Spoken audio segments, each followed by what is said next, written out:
I am the living legend of hair loss, the true alpha male. So you better believe that my preferred gender pronoun is alpha male. This is a response to a comment, and I already made a video on his comment itself, but that video itself, he helped me realize something about my hair loss theories. Yassine, I guess is his name, he'd asked me a question about how he was born with straight blonde hair that eventually turned black and curly as an adult, and so I was answering his question on that, and then I pulled out the Norwood chart, and I was just basically talking out loud, but I invented a new theory. We've never ultimately really just focused on this, so it deserves its own video, and that's this video here. So imagine this. I'm 38 and a half, a little over that actually. This April, wow, yeah, because now this is January 1st, I'm filming this. April 20th, I turned 39, so I'm like, what, 3.5 months away from turning 39, right? Yeah, okay. So I'm pushing 40, man. I'm okay with it. But my whole concept was that there's a certain age range where you're most likely to go bald. And you might think, oh yeah, well, it's when you get older, like, once you're in your 40s, 50s, 60s, 70s, you're most likely to go bald during that time. And Nick Schell, the living legend of hair loss, says, no, you're most likely to go bald when you're young. And if you can make it to the age of 35, you're largely okay for the rest of your life. And that's one of my major hair loss theories. And I remind everybody, this is a theory that I've invented. A theory does not mean it's true 100% of the time. It means it's largely true the majority of the time, and there's going to be plenty of exceptions to the rule. But overall, if this generality is true, for most people, there's a good chance you're not the exception to the rule. You may know an exception to the rule, but chances are you watching this video, this will be true for you. So here's my theory. I'm inventing this, making it up right now. I'm creating hair loss doctrine as I speak.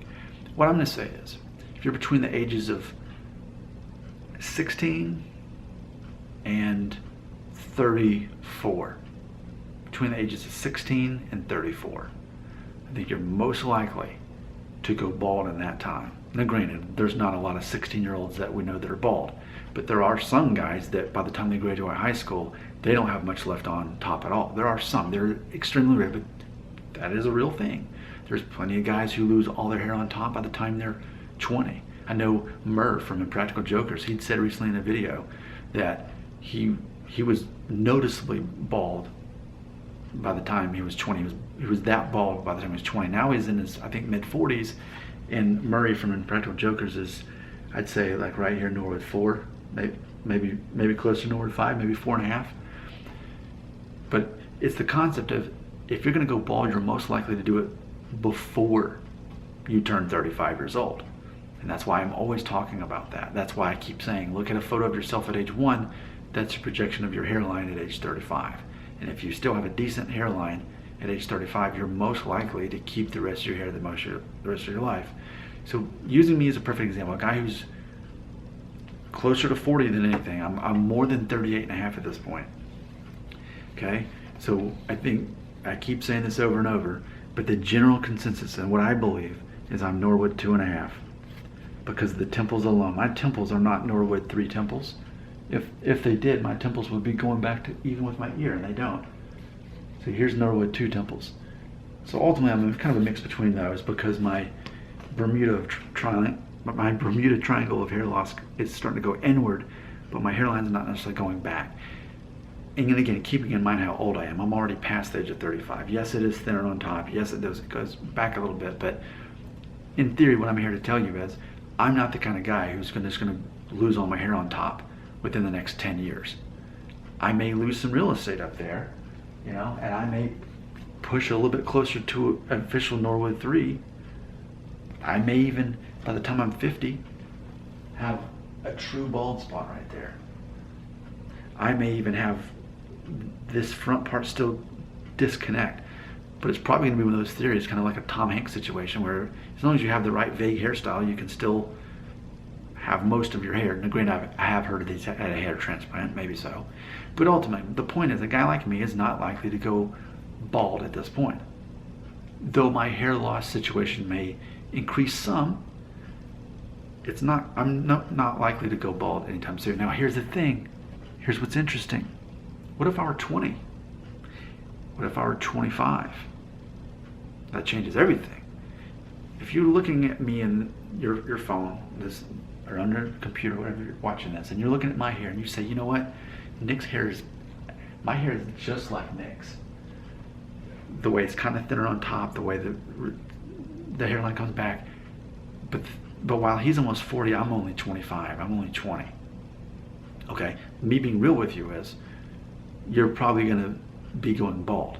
Maybe not completely bald, but chances are by your 35th birthday, if you're like this in your 20s, you have a better chance of ending up somewhere like this post age 35. Not to be confused though, is Norwood 2.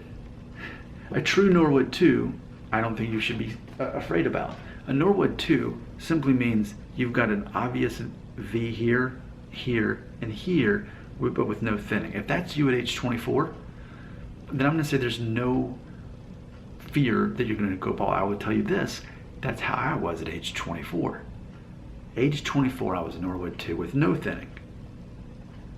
So, based on my own experience and what I've perceived in other people, me at age 24, which has been about 15 years ago, I was this. I was Norwood 2 at age 24. So and about 15 years later, here's where I ended up, which I basically progressed kind of half of a Norwood in those 15 years. So if it took that long to progress during that very dangerous time when you can go bald, and this is where I got, chances are I'm going to be okay. Do I care if I go bald? Absolutely not. Because I was about to say, ironically, it may be ironic, but once you hit 35 and beyond, you have your identity largely figured out, and you're not basing it on something as silly as looks. You're basing it on being a good communicator, taking care of other people, communicating with other people, making other people feel better about themselves despite their own insecurities, knowing what you're good at, knowing what you're bad at, knowing how to capitalize on that, knowing how to make people laugh, knowing how to make women laugh, etc. You learn all of those things. Those become your identity. You're not debating and arguing with people trying to figure out what you believe because you already know what you believe, all those things. So that's the paradox of it.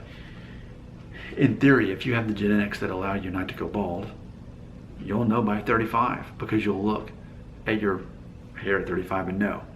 But what I am here to tell you is the most dangerous time, the most vulnerable time for you to go bald, I would say is between ages 16 and ages 34.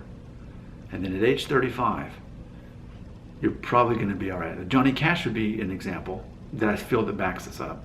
Johnny Cash arguably might have been in Norwood 2 pretty much his entire adult life up until the last decade of his life. And then he largely just started losing his hair.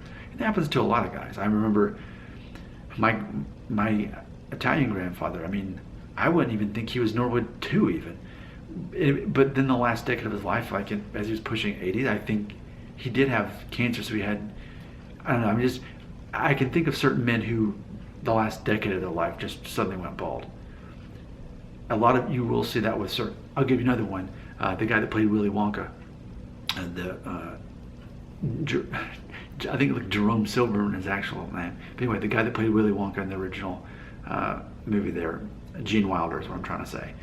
He was a guy who we would say basically had a full head of hair, and then towards the end of his life he suddenly just kind of diffused thinning, just went bald. So that may happen to anybody kind of when you're in your late 70s, early 80s. But let's be honest, if you care about your hair when you're in your 70s or 80s, then I say you got some real issues. Now granted, I'll tell you someone who still is perceived to have a full head of hair despite being in his 80s, and that's Harrison Ford. I just saw the newest Star Wars, Rise of Skywalker, and he was in it, and his hair is kind of thinner on top like mine is, but I don't know, maybe he had a hair transplant, but he's a guy who's in his 80s.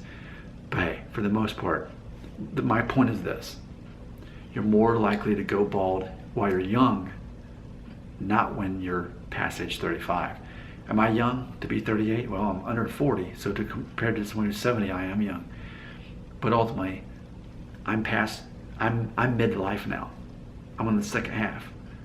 So if you're on that first half, I guess that's ultimately what I'm trying to say as I'm inventing this, as I'm making it up as I go.